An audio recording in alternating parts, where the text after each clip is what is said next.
Mga ka-sports, halina at tayo nang magkwentuhan. Atin namang talakayin ngayon ang isa sa pinakamalaking problema ng frontcourt ngayong ng Los Angeles Lakers. At atin ding pag-uusapan ngayon kung ano ba ang ibig sabihin ng end-season tournament ngayon sa NBA. Una nga nating pag-uusapan ngayon guys ang nauugnay ng mga haka-haka ng mga mararaming fans ng Los Angeles Lakers patungkol sa kanilang mga players na puro injury nga ngayon. At bakit nga ba din nagpapalit si Coach Darvin Ham ng player kahit pagod at nahihirapan na si Anthony Davis? Isa sa mga fans ang nagsabi na hindi malayong ma-injury ulit si Anthony Davis dahil sa haba ng minuto na nilalaro nito sa loob ng basketball court. Gayong mayroon namang mga bench player na masasabing pwedeng pumalit kay Anthony Davis kung ito ay pagod na pagod na. At isa sa mga fans nga ng Lakers ang nagsabi na kailangan na nga daw ng Lakers management na sibakin na sa lalong madaling panahon itong si Coach Darvin Ham kung gusto nga ba nila talagang manalo ng kampyonato. Tungkol naman sa mga injured na player, hindi daw kailangan na ipanatili pa sa kanilang lineup ang mga player na may injury sapagkat madami naman daw player ang gusto mapasama sa Lakers. Pero tinatanggihan nila. Ayon mga ka-sports, sa aking palagay naman ay hindi naman kasalanan ng mga players ng Los Angeles Lakers na ma-injury sila, kasama na yan sa laro at buhay ng mga NBA players, at hindi rin basta ganon kadali na magbitaw ng player kahit ito'y may injury. Sapagkat mapapatawan sila ng penalty ayon sa batas ng NBA, maaari lang sila kumuha ng ibang player kung sapat sa kanilang cap space salary at kung na-i-waive ang isang kontrata ng isang player sa kabilang koponan at kapag mayroong trade sa NBA.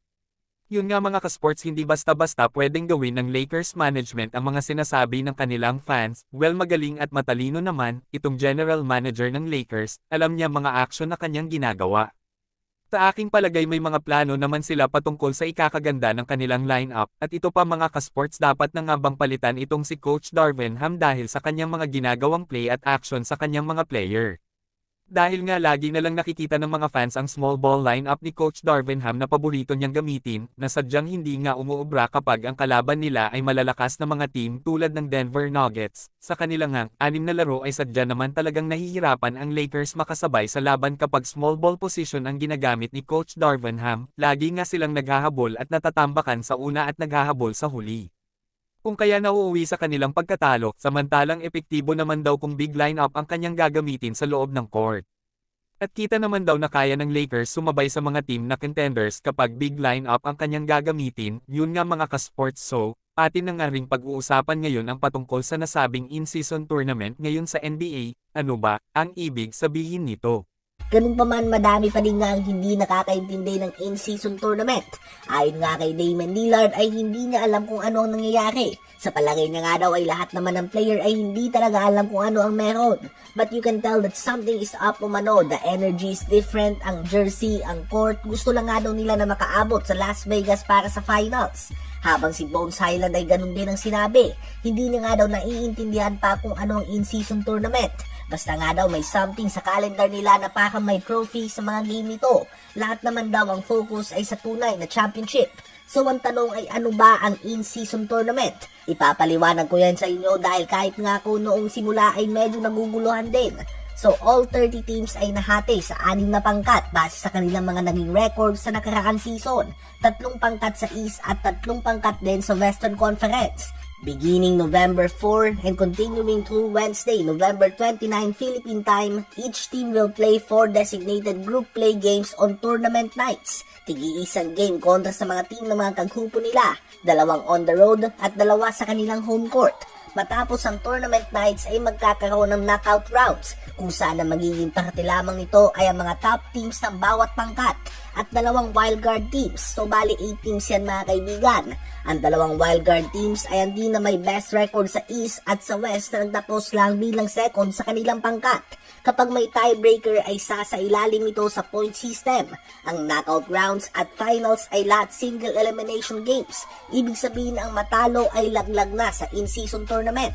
Ang team na magkakampiyon sa in-season tournament ay makakatanggap ng tropeyo at ang mga player ng team na magkakampiyon ay lahat makakatanggap ng $500,000 each. Meron din dyan tournament MVP at all-tournament team.